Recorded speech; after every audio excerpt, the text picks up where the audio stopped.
Banyak orang di Indonesia saat ini bertanya-tanya kapan pandemi COVID-19 akan berakhir. Presiden Joko Widodo memprediksi penyebaran virus corona di Indonesia mulai melandai pada Juli mendatang. Sementara WHO mengingatkan pandemi belum akan berakhir dalam waktu dekat. Organisasi Kesehatan Dunia (WHO) memperingatkan bahwa pandemi virus corona masih akan berada di tengah manusia dalam jangka waktu lama. Ini karena beberapa negara baru mencapai fase awal penyebaran virus. Dirjen WHO Tedros Adhanom Ghebreyesus dalam konferensi pers virtual di Swiss 22 April lalu mengatakan beberapa wilayah di dunia seperti Afrika dan Amerika Latin baru menunjukkan tahap awal penyebaran virus. Sedangkan Eropa Barat telah mencatat penurunan kasus COVID-19.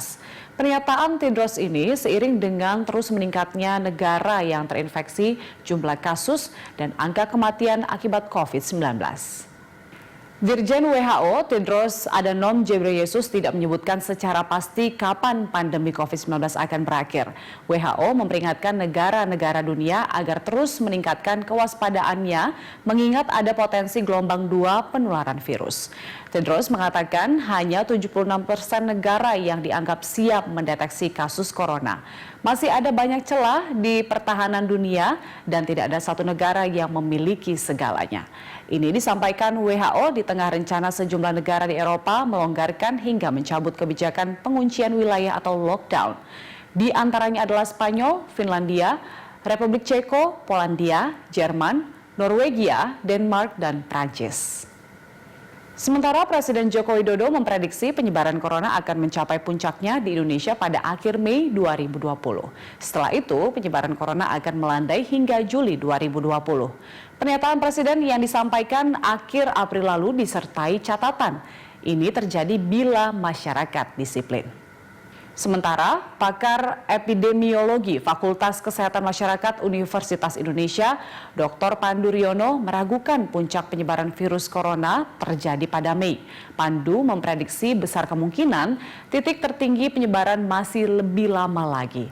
Ini lantaran pemerintah belum optimal menerapkan pembatasan sosial berskala besar (PSBB) di beberapa daerah. Dengan kondisi ini, Pandu menyatakan ada kemungkinan puncak penyebaran baru akan terjadi jika virus SARS-CoV-2 telah menginfeksi separuh populasi di Indonesia. Dan ini artinya pandemi COVID-19 masih lama menginfeksi Indonesia. Pandu memprediksi hingga Agustus 2020, angka pasien masih naik terus. Belum seluruh masyarakat mematuhi PSBB yang telah ditetapkan di sejumlah daerah. Dari hasil survei Kedai Kopi 14 sampai 19 April 2020, sebanyak 35,1% warga Jabodetabek masih bekerja di luar rumah. Epidemiolog FKM UI Pandu Riono menyatakan pembatasan di banyak negara lain berhasil meredam COVID-19 karena mayoritas warganya patuh. Kalau tidak, sampai 80% warga patuh, menurut Pandu jangan berharap pandemi ini akan cepat selesai. Pemerintah harus menerapkan PSBB berskala nasional jika ingin masa puncak penyebaran corona terjadi pada akhir Mei 2020. Sebab pandemi sudah menyebar di 34 provinsi di Indonesia. PSBB harus terus dipantau dan dievaluasi agar berjalan efektif. Pemerintah juga harus terus mengedukasi masyarakat dan memasifkan pemeriksaan corona dengan metode PCR. Sementara peneliti senior sekaligus Kepala Lembaga Biologi Molekuler Eijkman, Profesor Amin Subandrio, memaparkan 2 skenario puncak pandemi pada 16 April lalu. Skenario pertama, Amin memprediksi Indonesia akan mengalami masa puncak wabah corona pada bulan Mei. Menurutnya, jumlah penderita corona akan meningkat drastis bulan ini jika masyarakat masih tidak mematuhi PSBB. Jumlah orang yang positif terinfeksi COVID-19 menurut Amin bahkan bisa menembus angka 10.000 dalam kurun waktu 2-3 minggu. Jumlah kasus yang meningkat drastis akan berdampak pada kebutuhan perawatan medis yang sangat tinggi.